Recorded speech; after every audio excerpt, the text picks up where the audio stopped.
Xhur ta' negozjati mqanqla waslu biex il-ħamis fil-għaxija intlaħaq qbil bejn il-Union tal-Għalliema l-MUT u l-Kulleġġ Malti għall-Arti, Xjenza u Teknoloġija l-MCAST dwar il-ftehim kollettiv ġdid għall-edukaturi kollha f'dan il-kulleġġ. Il-qbil dwar dan il-ftehim tħabbar mill-Prim Ministru Robert Abela f'kitba fuq il-mezzi soċjali. Dr. Abela esprima s-sodisfazzjon tiegħu li n-negozjati intlaħqu b'suċċess. Spjega li t-taħdidiet mhux dejjem kienu faċli, iżda qal li jinsab gburi li għal darb'oħra il-Gvern reġa' saħħaħ il-kundizzjonijiet tiktar għalliema u akademiċi. Il-Prim Ministru qal li l-ħaddiema fis-settur edukattiv huma l-imħuħ tal-iżvilupp ta' wliedna u għalhekk tal-ġid għall-Maltin. Min-naħa tagħha l-MUT laqgħet ukoll b'sodisfazzjon dan il-qbil mal-Gvern dwar il-ftehim kollettiv ġdid. Waqt li tat ħajr lil partijiet kollha involuti fin-negozjati fosthom il-Ministeru tal-Edukazzjoni u l-Kulleġġ għal dak li sejħet żvilupp importanti qalet li fil-jiem li ġejjin se jiġi ppreżentat lill-edukaturi fl-MCAST biex jivvotaw għalih. Mistoqsi minn TVM News dwar l-isfidi li kien hemm biex jintlaħaq qbil, il-Ministru għall-Edukazzjoni Clifton Grima qal li l-ftehim indirizza aspetti differenti marbuta max-xogħol tal-edukaturi.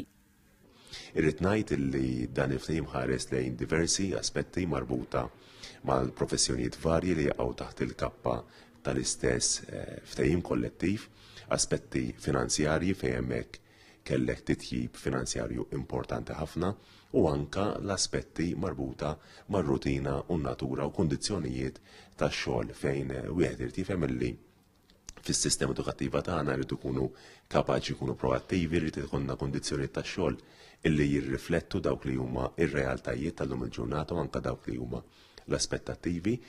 Il-Ministru Grima ċenna li l-MCAST qed jevolvi u jiżviluppa u li sal-aħħar ta' din is-sena se jħaddan fih Istitut tas-Snajja.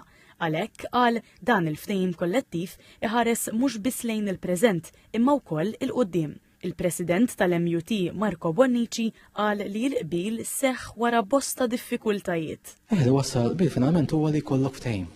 Ftehim li jkun komprensiv li jinkludi l-gardi kollha, li jagħti ovvjament dak li huwa dovut il-gardi kollha li huma affettwati u li aħna kemm bħala trade union u anka ir-rappreżentanti tagħna fin-negozjati għandna sodisfatti ovvjament b'dak li konkludejna propju l-bieraħ. Intant fi stqarrija il-Partit Nazzjonalista sejjaħ 3 snin li għaddew bħala dewmien żejjed li skontu sfaxxa fix-xejn għax il-Gvern kellu jaċċetta l-proposti kważi kollha li kien qed jirrifjuta.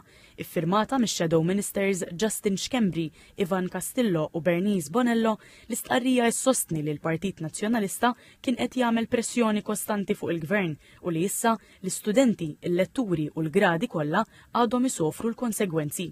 Il-Partit Nazzjonalista appella lil gvern u lill-MCAST biex jiżguraw li l-istudenti jingħataw is-sosten biex jirkupraw dak li tilfu u qalu li Gvern ġdid Nazzjonalista jassigura li jiġu allokati r-riżorsi meħtieġa biex ftehimiet bħal dawn jingħalqu fi żmien xieraq.